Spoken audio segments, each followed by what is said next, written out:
Ah, the innocence of a child's imagination. One subject far from original in films far and wide, yet contains just enough intrigue to continually capture the heart and minds of families. Maybe it's due to the fact that we've all been children before at one point in our lives, and maybe it's the pure magic of imagination and potential for unlimited possibilities that can be utilized to craft a solid narrative. Whether you're talking about the representation of how toys interact with each other during playtime, if they were real, to an adult daydreaming of a life better than his mundane career, to the powerful storytelling from a man weaving his life story with tall tales, to imagination being so powerful that it can control the world and the people that live in it, to the idea that an object as small as a crayon can create anything the heart desires, to the horrific idea that an image conjured in a nightmare can come through to our real world, to the very idea of imaginary friends, such as Toby in the Paranormal Activity series, where the idea is imaginary friends are indeed real, but they aren't as innocent as you might think. Earlier this year, Blumhouse Productions also came out with Imaginary, a horror film based on imaginary friends, and just recently we have If, a family-friendly movie about the existence of imaginary friends in a world where these creatures, called Ifs, no longer have their human counterparts and are attempting to connect with new kids. But there's just one problem with that. An If is unique to the child that created it. It's a piece of that child's soul and personal identity, which may mean they are forever lost in their own little island of misfit toys. Over the last nearly 4 decades of my life, I'll admit my interest for family-friendly films has significantly declined.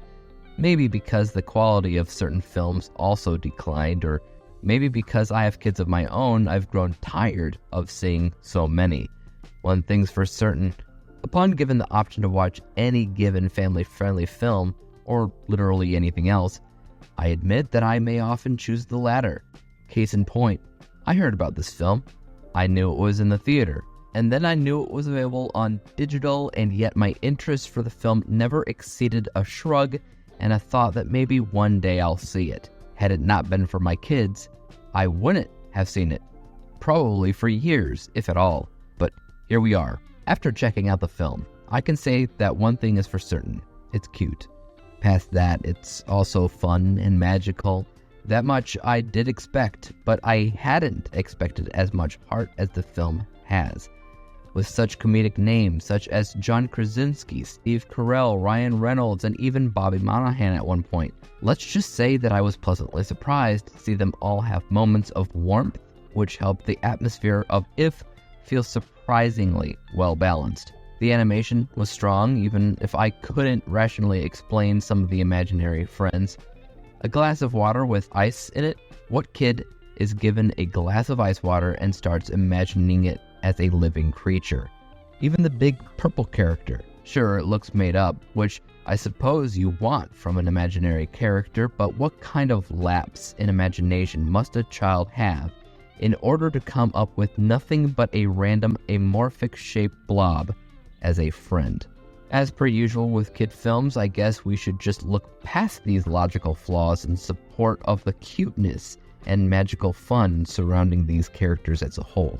I'll admit the storyline of trying to rehome the imaginary friends was one I wasn't really engaged with, and somewhere near the second half of the film it appears as if that wasn't the point at all, as the core solution for these homeless imaginary friends takes a sharp turn in a direction I didn't necessarily expect, but found to be incredibly strong, and a huge part of where all the heart of the film comes into play, especially the more it dives into this young girl's upbringing with one mother fighting cancer and a father who is constantly in the hospital as he awaits heart surgery. In a big way, this little girl is on her own in a big city, which ultimately makes sense as to why she can see imaginary friends. How else is a child supposed to cope while alone in a city such as New York? How indeed. We'll just ignore the fact that she's often seen walking the streets of New York alone, which is kind of insane. Anyway, I will be giving this a letter grade of C, a score that I would most certainly rate higher if I was younger and within the target audience. I recognize the positives of the film, as well as the heartstrings the film sometimes pulls. And I am not blind. My kids had a lot of fun with the film, which means it did its job. It's ultimately a film I feel adults or parents would enjoy for what it is, but will ultimately forget about it in the long run. But what about you guys? Are you a fan of films featuring imaginary friends? Did you have imaginary friends when you were a kid? Were they a glass of ice water?